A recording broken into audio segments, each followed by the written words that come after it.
High, আমি স্নিগ্ধা। তোমাদের সাথে বৈদ্যপথে আলপনা দিতে যাওয়ার ব্লগ শেয়ার করছি। তো আলপনার জন্য আমি আগে পিসির বাড়ি চলে এসেছিলাম এবং দুপুরবেলায় দাদার সাথে আর পিসির সাথে বেরিয়ে পড়েছিলাম আলপনা দেওয়ার উদ্দেশ্যে। চন্দননগরের জগদ্ধাত্রী পুজো কতটা ফেমাস সেটা তোমরা সবাই জানো, এটা আর আমাকে বলে দিতে হবে না। এই জগদ্ধাত্রী পূজা উপলক্ষে অনেক বারোয়ারি আছে যারা আলপনার প্রতিযোগিতা রেখেছে। সেই বারোয়ারির মধ্যেই এটা হলো একটা বৈদ্যপতা। চন্দননগর বৈদ্যপতাতে আমি আলপনা কম্পিটিশনে নাম দিয়েছিলাম এবং সেখানে আমি এই আলপনাটা করেছিলাম। তোমাদের সাথে আগে আমি পোস্টে শেয়ার করেছি কি করেছিলাম।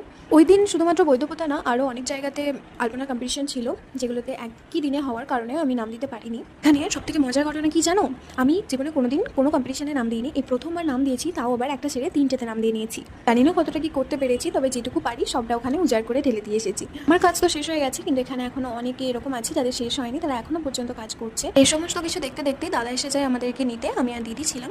আর অর্ধেক আলপনা হয়ে যাওয়ার পরে আমার দিদি এসে জয়েন করেছিল আমাদেরকে, এবং দিদি আসার জন্য পিসি বাড়ি চলে গেছিলো, তার জন্য দিদি আর আমি ছিলাম, আর তাই দাদা নিতে এসেছিল। আর এরপর আমরা অনেক সুন্দর সুন্দর প্যান্ডেল দেখতে দেখতে বাড়ি আসি। আচ্ছা, এবার বলি তোমরা এই আলপনা প্রতিযোগিতাগুলোয় কীভাবে নাম দিতে পারবে। অনেকে আমায় জিজ্ঞাসা করেছিলে, সেই জন্যই এই ইনফরমেশনটা তোমাদের দেওয়া। যে সমস্ত বারোয়ারি আলপনা প্রতিযোগিতা রাখে তাদের সবার ফেসবুক পেজ আছে। তো তোমরা যারা এবছরে নাম দিতে চেয়েছিলে কিন্তু পারোনি, তারা পরের বছর অবশ্যই ট্রাই করো।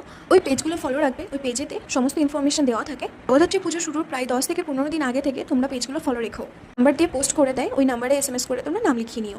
আজকের মতো এখানেই, বাই।